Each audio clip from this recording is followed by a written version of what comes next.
A schoolgirl poses for the camera in a heartbreaking final video just hours before she was allegedly knifed to death. 14-year-old Scarlett Vickers shared the video from her bedroom on her TikTok on Friday. Just hours later, the teen was found dead at the home in Darlington, County Durham, after suffering a single knife wound.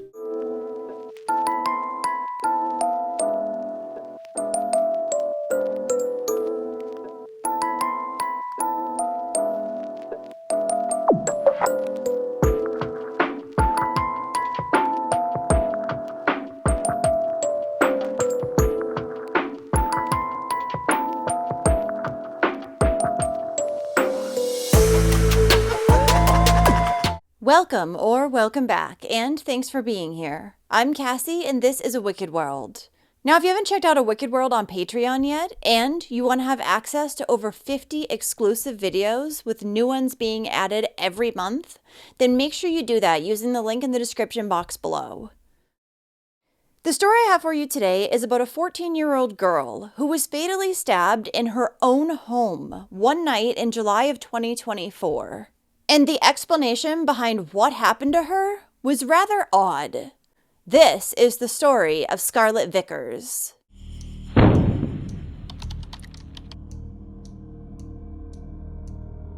Scarlett Michelle Vickers was born in England sometime in 2009 to her mother, Sarah Hall, and her father, Simon Vickers. She was a kind, beautiful, and sassy young girl who was bursting with energy, and she loved making other people laugh. Scarlett was also an only child, and her parents, Simon and Sarah, who had been together for 27 years, lived along with her at their home on Geneva Road in Darlington, England. Those who knew the teen and her parents said that the three were very close and loved spending time with one another. Then, on the night of Friday, July 5th, 2024, Scarlett was up in her room, talking to friends, playing games online, and posting to TikTok. Her mother, Sarah, was in the kitchen cooking some dinner while enjoying a glass of wine, and her father, Simon, was watching some football while also partaking in a few glasses of wine himself. He was additionally smoking some cannabis in order to help him relax after a long day of work. Around 10:15 p.m., 14-year-old Scarlett came downstairs into the kitchen, joining her mother and her father, who was also now in there. Soon, the teen and her mother began fooling around, throwing grapes at one another. Simon joined in, and during this time, his wife playfully pinched him in the butt with a pair of tongs. As he turned, she also caught his finger, causing him to say, "Ow." Jokingly, Scarlett responded by telling her father to stop being a wimp. At the same time, Sarah had turned her back to her husband and daughter when she heard Simon reply back to Scarlett, saying, "How would you like it?" What happened next is not known for sure, but 14-year-old Scarlett, who was standing by the back door, started saying, "Ow, ow." Her mother turned around to see that her daughter was seriously injured, and there was blood pouring from her body. The 14-year-old collapsed to the floor, and her mother ran to grab a dish towel to apply to her wound. Then she called 999. In the phone call, you can hear Sarah telling the emergency operator, "My daughter, she's on the floor. She's losing quite a bit of blood. I don't know what happened. She's going in and out of consciousness." She continued stating, "We were messing about, having a fun fight. My partner threw something and he didn't realize." Scarlett's father, Simon, is heard in the background saying, "Scarlett, Scarlett, talk to me, Scarlett." Then, "Oh my God, she's gone blue." First responders were at the home within mere minutes of the call, arriving at 10:50 p.m. They found Scarlett lying on the floor of the kitchen, bleeding profusely from a stab wound to her chest. Paramedics attempted to save the young girl's life, but their efforts would be in vain, and she would be pronounced dead shortly after their arrival. It would later be discovered that the young girl had passed away from a single 4-inch stab wound to the left side of her chest. The knife had gone through her shirt and bra, then penetrated her lung and the left ventricle of her heart, which led to her quick death due to rapid blood loss. The knife which had inflicted the injury was found lying nearby on the kitchen counter, and it still had drops of blood on it. Scarlett's father, Simon, told paramedics that they had just been mucking about when he had accidentally injured her. The father claimed that he had hurled a knife at her instead of what he had just believed to be a spatula. But why would you be hurling any type of kitchen instrument at your daughter? The officers who had arrived at the home also noted that Simon smelled heavily of alcohol and was slurring his words. That same evening, both Simon and Sarah were arrested and charged with murder in connection with Scarlett's death. However, Sarah's charges would be dropped the very next morning. In footage taken at the police station while Simon's being booked, he's heard complaining about a vacation the family was supposed to take in 6 weeks. And he also claims that his daughter's death was just an accident. I just want to know how my daughter's doing. We're mucking about playing in the kitchen. And for some reason, this has gone really weird. I mean, we're mucking about. I can't believe this. I don't know what it is. It's just pointless. What? Please, someone tell me. What's going on? For the minute, mate, we've got no new I'm information. going over in Gran Canaria in 6 weeks. Where I don't believe this happening. We're cooking tea. There's nothing about in the kitchen. I don't understand how this is happening. He had additionally said to police upon his arrest, "I must be the unluckiest man in the world." But even though the father claimed that he had just accidentally thrown a knife and that's how Scarlett had gotten injured, a pathologist would find that the teen's injury had to have been inflicted with significant force. Due to the angle, the knife would have had to have been held deliberately and firmly, meaning that it was highly improbable that an injury such as this could have been caused by accident. Scarlett's father Simon's story about what had happened to his daughter had also changed by this time. Now he was telling authorities that he had just been holding the knife when the 14-year-old playfully lunged towards him and accidentally went right into the blade. Shortly before he was set to go to trial, the father would be offered a plea deal, in which he would be able to plead guilty to a lesser charge of manslaughter. However, he rejected the deal, saying that he had not intentionally killed his daughter. So in January of 2025, Simon's trial began at the Teesside Crown Court. By now, the story about the tragic night in which his daughter had died had changed once again. He was now saying that that evening, his wife Sarah had taken out a knife in order to cut some garlic bread, and she had placed it down on the counter next to some tongs. He claimed that while the family was joking around, he swiped the pair of tongs towards Scarlett, which must have caught the knife and he didn't see it.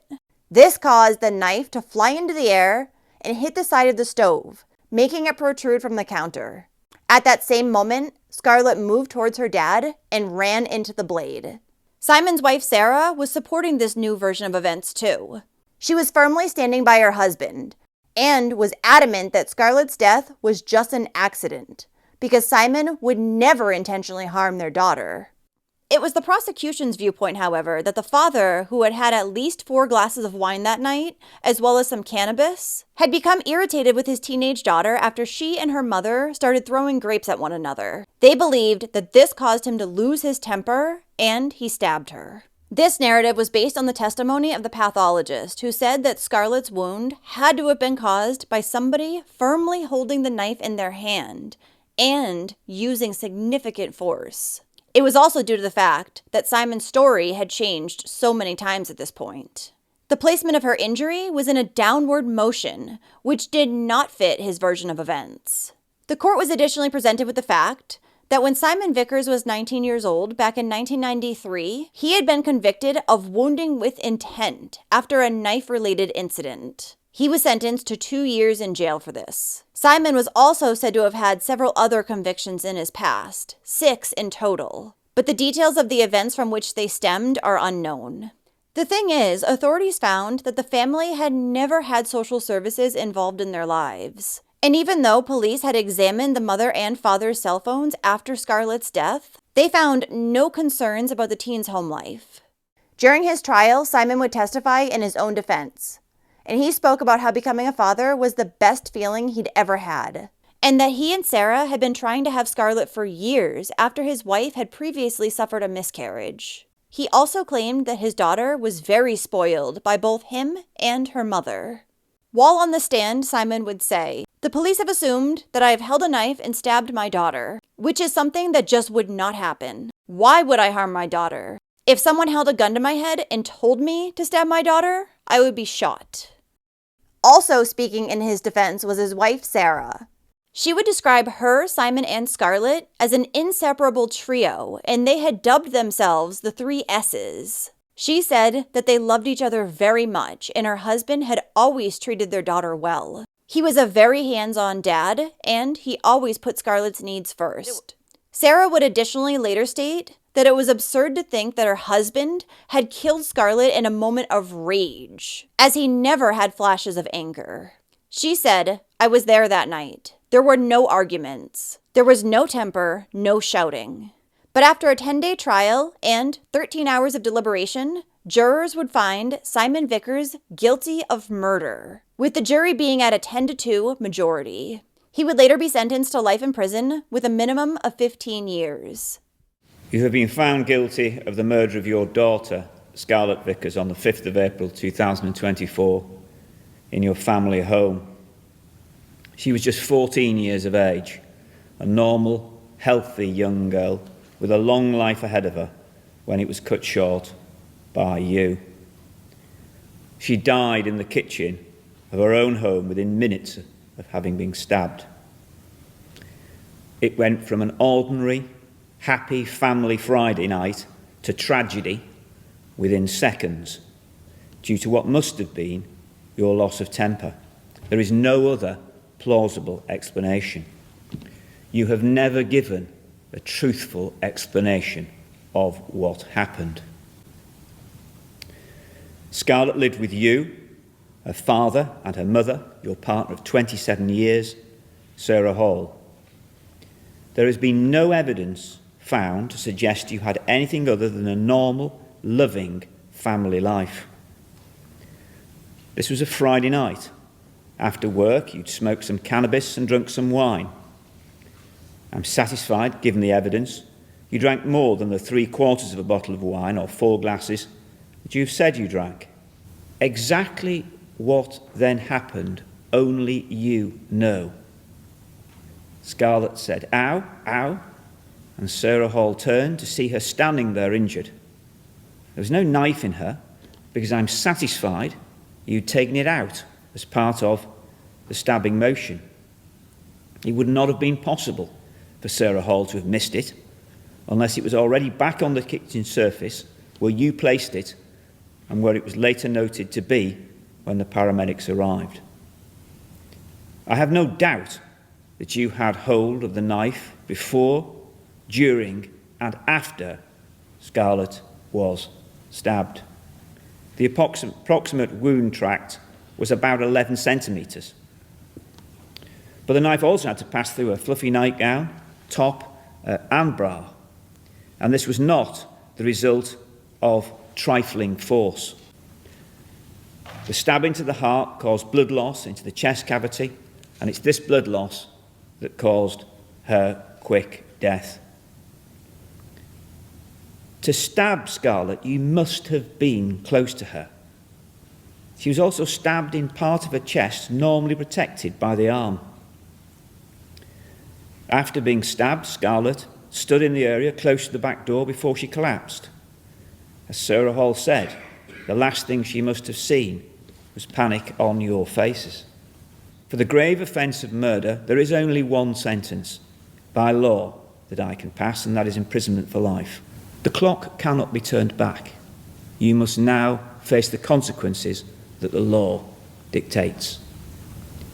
Simon Vickers, for the murder of Scarlett Vickers, I sentence you to life imprisonment. You will serve a minimum term of 15 years, less the 217 days you have served on remand. You may go down. Following the trial, Durham Police Detective Craig Rudd would publicly speak, and he said, Scarlett Vickers would have celebrated her 16th birthday this year.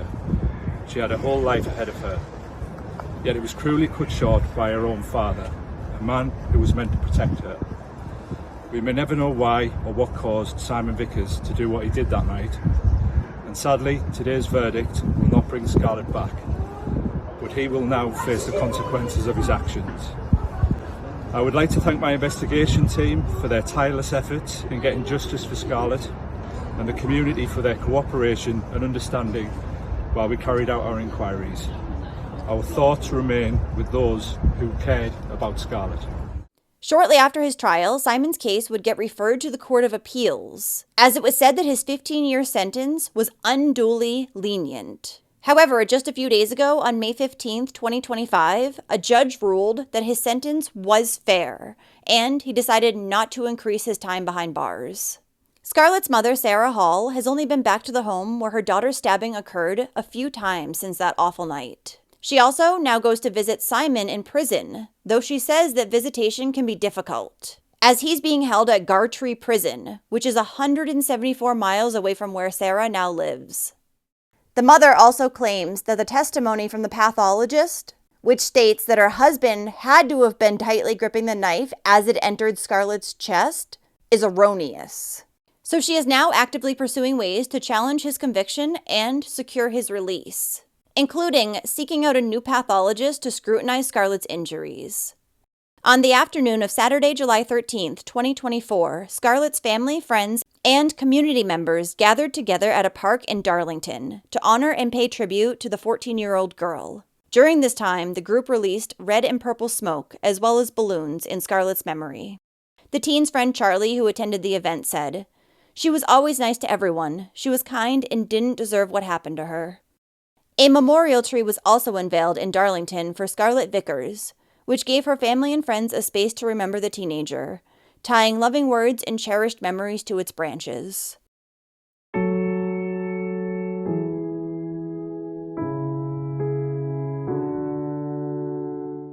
Thank you for listening to Scarlett's story today. I think that it's very weird that there was no prior history of violence in the family. It seemed like the mother, father, and daughter were all very close, and Scarlett's mother is still declaring her husband's innocence. Yet the pathologist made it clear that the teen's injuries had to have been caused by significant force, and it was at an angle that did not match Simon's story whatsoever. So between that and the fact that the father changed his story 3 times, I think that Simon had to have just lost his temper that day and done something absolutely horrific to his daughter. What do you think about this one? So if you like true crime and you want to hear it from me, then don't forget to hit that subscribe button below and turn on your notifications too, so you'll know when I upload a new video, which is at least 3 times every single week. Thanks for watching A Wicked World today. Until next time, take care, guys. Bye. Thank you to all the patrons of A Wicked World. Now, there's even more of A Wicked World on Patreon, so check it out on patreon.com/awickedworld, or use the Patreon app. You'll have access to exclusive videos each month and more. Any support truly helps to make sure the victims are never forgotten and to highlight the shortcomings of society associated with each case. Do you have a suggestion for a story you'd like to see me cover? If so, send me an email to awickedworldtruecrime@gmail.com.